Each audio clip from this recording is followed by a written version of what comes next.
Hey guys, how you doing? This is my next video here from my new toy, my TTR 230. Today I want to talk about gearing and drive ratios.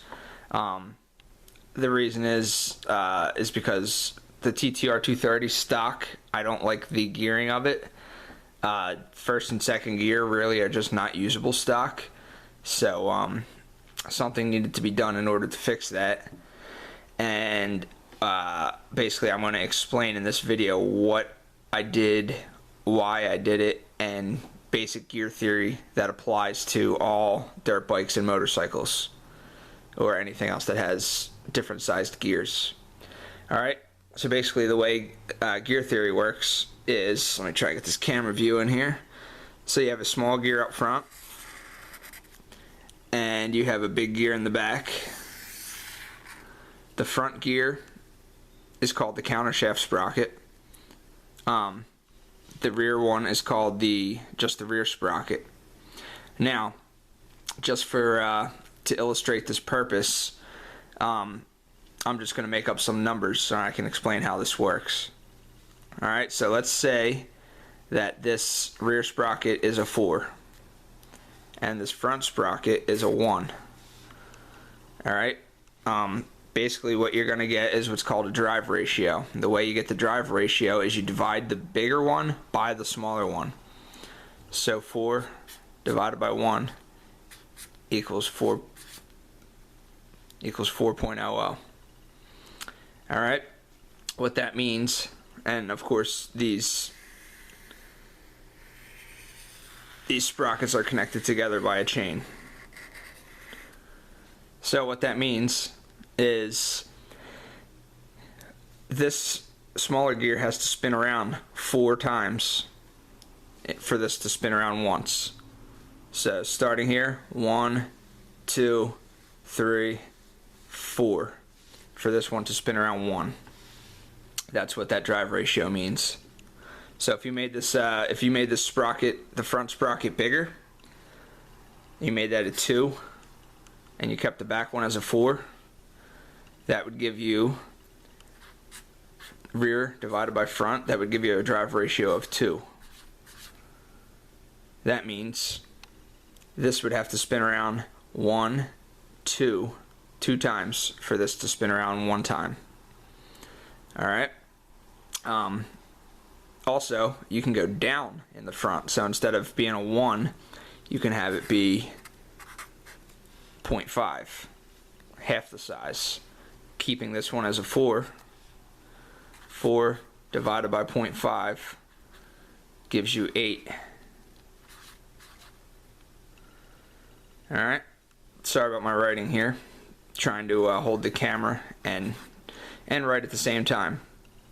But anyway, if this was a 0.5 and this was a 4, this would have to spin around 8 full times. 1, 2, 3, 4, 5, 6, 7, 8 for this to spin around once. Alright, and now these same ratios can be altered by changing the size of this as well and keeping this consistent, or you can change them both. Whatever you got to do in order to achieve the ratio that you're looking for. So let's say this was an original 1 as we started out with, and instead of this being a 4, this is a 3, so we went smaller in the back. So now the new drive ratio is 3 divided by 1 equals 3. So this has to spin around 3 times for every 1 that this spins. Alright, let's try something else. Let's try making this a 2 and making this a 3. So now the front guy is a 2 and the rear one is a 3. Drive ratio is always larger divided by smaller. 3 divided by 2 is something like 0.67. I'm sorry, no, that would be 2 divided by 3. I'm trying to do math in my head. Sorry about that. 3 divided by 2 is actually 1.5.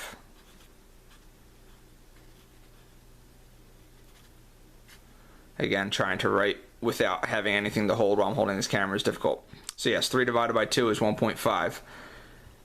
So this would have to spin around 1.5 times for this to spin around once. Alright. So basically that's how these drive ratios work. Rear divided by the front gives you your drive ratio. And the drive ratio tells you how many times this needs to spin around in order for this to turn one full revolution. Alright? So with that said, let me now apply this to motorcycles and dirt bikes. Alright, so let's start out with a TTR for my dirt bike, which is a TTR 230. So the front sprocket comes, and the rear sprocket. The front sprocket comes stock at 13. The rear sprocket comes stock at 49. That gives you a drive ratio of 49 divided by 13 equals, let me get my calculator out. I can't quite do that in my head. Hold on. 49 divided by 13 equals 3.77. 3.77. So that means this needs to spin for every 3.77 times that this spins, this will turn around one time, because the drive ratio is 3.77. Alright, so what does all that mean? Let's go back to this page here. Alright, so we're going to go back to using nice round numbers to explain these concepts, although it doesn't matter, because this is the numbers that you're really interested in. It's your drive ratio. It doesn't matter if this was 4 or 975 and this was 1 or whatever. It doesn't matter. What's important is that this number divided by this number gives you a ratio, and the ratio is what you're concerned with. And that's how your torque, acceleration, and top end speed are all affected. So anyway, regarding dirt bikes and motorcycles, how does this work? Let's say that you have a certain speed that you're trying to achieve at the rear wheel. This is your rear wheel. This is the sprocket that's attached to your rear wheel. So you're trying to achieve a certain rear wheel speed, and you have your existing ratio is a 4.0 ratio. That's your existing ratio. Now, say you alter your gearing. You alter your gearing such that your drive ratio goes down. You can make your drive ratio go down by either making the front sprocket go up or the rear sprocket go down, or a combination of both. But all you wanted to do was make your drive ratio go down. Alright, so if you do that, what's going to happen is you're going to achieve your speed that you're looking to achieve at the rear wheel, but you're going to do so at a lower RPM, because this has to spin less times in order to get this to spin one time. Okay? When you had the 4 ratio, this had to spin around 4 whole times in order for this to spin around once. When you lowered the ratio to 2, this now only has to spin around 2 times. 1, 2, for this to spin around once. So this is spinning less revolutions, less RPMs. Okay? Less RPMs, yet you're achieving the same thing. You're achieving the speed that you want to at the rear wheel. So you don't have to shift as quickly, because the reason you have to shift in the first place is because once you hit a certain RPM, you feel it, bang, you have to shift to the next gear. But if now your gears are basically lasting longer, okay, so you're this is doing less work, going fast, getting this up to a higher speed, and then finally once it's time to shift, because your RPMs hit that certain RPM in which it's time, you're at a higher speed than you were when you had this ratio. Okay? Hopefully that explained that well. And then conversely, you can also go down. Or conversely, you can also make your drive ratio go up. So if your original drive ratio was a 1.4, which was a 4, and you wanted to make your drive ratio go up, you could do so by either making the front sprocket smaller or the rear sprocket bigger, or any combination of both. So what that's going to do is it's going to this is going to spin much faster, or this is going to have to spin much faster in order to get your rear wheel to achieve the speed that you were looking for. So basically you're not going to get as much speed out of each gear. However, what you are going to get is you're going to get the feel of faster acceleration, because this is going to spin so fast, so quickly, it's going to just transfer that power over to your rear wheel so fast. But although it's not going to be the same high speed number that you have to shift, it's going to get there in a faster manner, and it's going to feel faster. It's going to give you the feeling of torque. Basically, torque is you're taking something smaller and using torque to apply it to something bigger. So if this is much smaller and this is much bigger, more torque, all right, and a feeling of acceleration. So that's basically how gearing is applied to motorcycles and dirt bikes and whatnot. But let's use some more realistic numbers here. So with the TTR 230, as I said, the stock gearing is a 13 in the front and the 49 in the rear. So that gives you a drive ratio of 3.77. All right. Now, some people may say that the TTR is slow, and what they think is it needs more acceleration because it's just, it's not fast. However, that's not the problem with the TTR. The problem with the TTR is there's actually plenty of acceleration, plenty of power to accelerate quickly. What it doesn't have is it doesn't have a lot of room in first and second gear. Basically, when you're riding that bike, first gear will take you up to about 4 miles an hour, and then you have to shift. Then second gear will take you up to about 8 miles an hour, and then you have to shift. It's ridiculous. I've never felt anything like it on any type of motorcycle or dirt bike before. And that's stock 1349.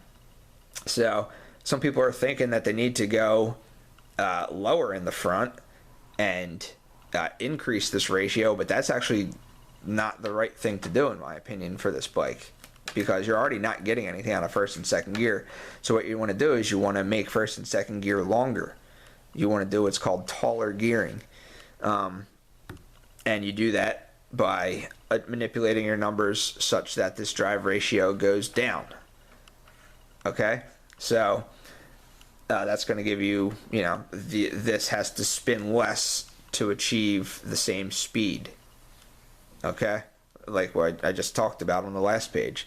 So you do that, people are generally going to a 14 tooth in the front and noticing a significant improvement. I personally have done that already. I made it 14 in the front, lowering the drive ratio to a 3.5, and already first and second gear feel great. Like if I was only getting 4 miles per hour out of first gear, maybe I'm getting like 10 out of first gear now or whatever. It may not sound like much, but on a little dirt bike, it feels a lot better. And then second gear, I'm getting up to maybe, 25 miles an hour or something like that. I'm not sure exactly, but it's definitely a lot more than, I was only at about 10 miles an hour by the time I was in third. Now I'm up to 25 or something by the time I'm in third gear, and that's just switching to the 14 tooth.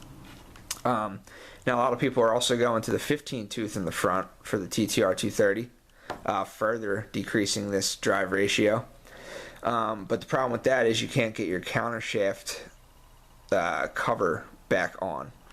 And I guess some people don't find it necessary to put that back on, but I believe it's there for a reason. It's protecting your sprocket, your chain, keeping, guarding it from rocks and whatever. I don't know.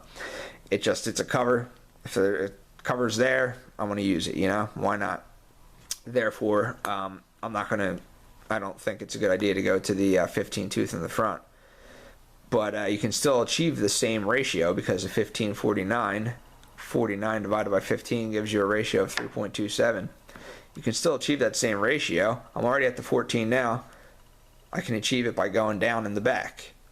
Alright? Because basically what I'm looking to achieve is that feel of a 1549.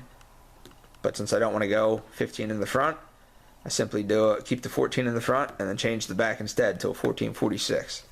46 divided by 14 is 3.29. That's very close to 3.27. So stock, we're at 3.77. When I went down to 3.5, I felt much better. It feels so much better. But people are saying that the 1549 really is the way to go. That feels great. And I don't want to do that. I want to go to the 1440-46 instead. I have yet to try that, but you know, it's going to achieve the same thing as a 1549 would. And the next couple videos that I make, I'm going to be comparing from a rider's point of view of what it looks like and what it feels like with each of these different combinations. I wish I had recorded a video of the bike stock, but I didn't have a camera at the time. But let's just say if you bought a TTR 230 stock, you know what the crappy 1349 combo feels like. I'm going to take a rider's perspective of 1449 on the main roads, going up hills, through trails and whatnot. And then once I change my ratio even further by doing a 1446, you know, I'm gonna do another video, and then we can compare, you know, how each one feels, the 1449 and the 1446. So that's that. That's basic gear theory for dirt bikes, motorcycles, and anything else that works with a chain and sprocket system. And yeah, that's it. Any questions, leave it in the comments section, and thanks for watching.